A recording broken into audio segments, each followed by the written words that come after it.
Baik, perkenalkan nama saya Sarah Amelia Rosa, NIM 22101036, Prodi Administrasi Publik, mata kuliah Manajemen Strategik. Langsung saja, di sini saya akan menjelaskan materi manajemen strategik.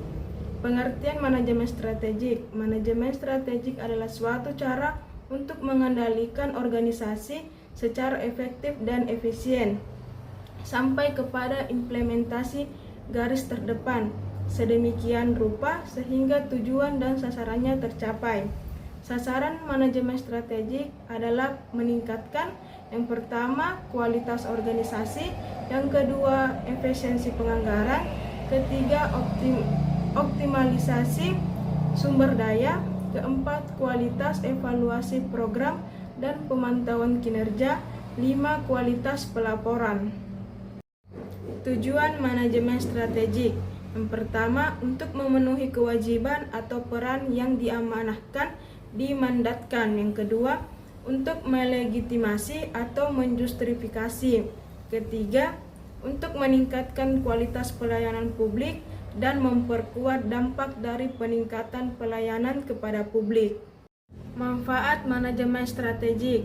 1. Manajemen strategik berharga ketika keberadaannya mampu membantu para pembuat keputusan untuk dapat berpikir dan bertindak strategik. Kedua, berpengaruh dalam keberhasilan organisasi. Ketiga, membantu pimpinan dalam membuat keputusan dan tindakan yang penting. Keempat, sebagai sarana untuk membantu mengelola sektor publik. Permasalahan penerapan manajemen strategik.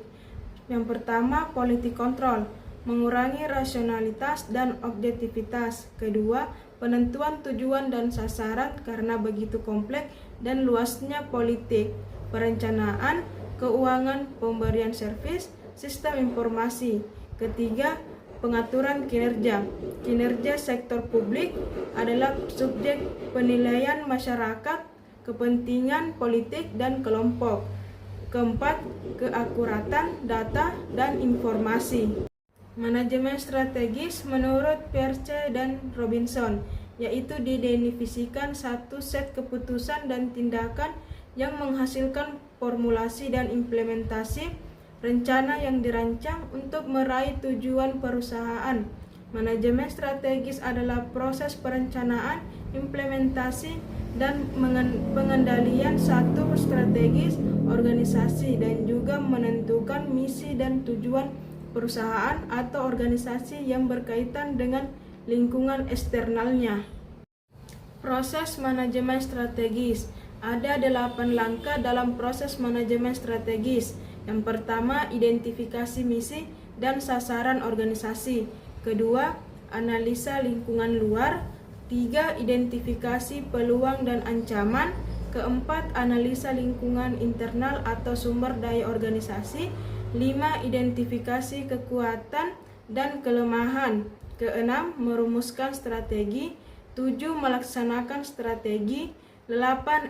Evaluasi strategi. Analisa lingkungan internal atau sumber daya organisasi. Faktor internal yang perlu diperhatikan. Yang pertama, para pemilik perusahaan, sikap, pandangan, perilaku, dan kepentingan.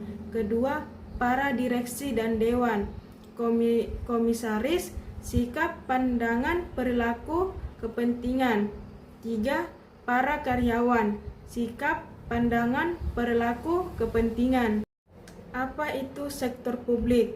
Sektor publik bagian merupakan dari dikendalikan pemerintahan, bagian dari perekonomian. Ini berkaitan dengan pemberian atau penyerahan jasa-jasa pemerintah kepada publik. Mengapa sektor publik membutuhkan perencanaan strategik? Kepemimpinan strategik merupakan satu elemen kunci yang efektif dalam manajemen strategik. Pemimpin memfokuskan organisasi mereka pada arah strategik. Mereka menciptakan suatu agenda perubahan strategi. Dasar-dasar proses perencanaan strategik. Proses perencanaan strategik yang sukses memiliki beberapa karakteristik berikut. Yang pertama, memiliki kesadaran terhadap lingkungan di mana perencanaan strategik itu berfungsi. Yang kedua, memiliki sumber-sumber daya yang realistik. 3. Mengembangkan dan menggunakan bukti-bukti untuk pembuatan rekomendasi. Keempat, menetapkan dan menjamin pertanggungjawaban. 5. Mengarah kepada keputusan-keputusan pengalokasian sumber-sumber daya. Tim yang terlibat dalam perencanaan strategik. Perencanaan strategik merupakan suatu usaha tim, meskipun perencanaan strategik dimulai dari puncak para pemimpin organisasi. Seyogianya mencari masukan-masukan dari manajemen,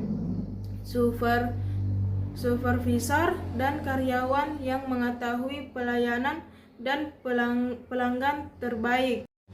Menerawang lingkungan eksternal. Penilaian eksternal atau disebut juga sebagai mengidentifikasi kesempatan dan ancaman yang ada dalam lingkungan yang sekarang dan antisipasi perubahan-perubahan lingkungan di masa mendatang. Menerawang lingkungan internal. Penilaian internal juga disebut sebagai tujuannya adalah untuk mengidentifikasi kekuatan dan kemampuan untuk menanggapi isu-isu, masalah-masalah, dan kesempatan-kesempatan. Rincian objek terawangan berupa kekuatan dan kelemahan. Yang pertama, ruang lingkup dan fungsi organisasi. Kedua, aspek organisasi. Ketiga, aspek fiskal. Keempat, data dasar.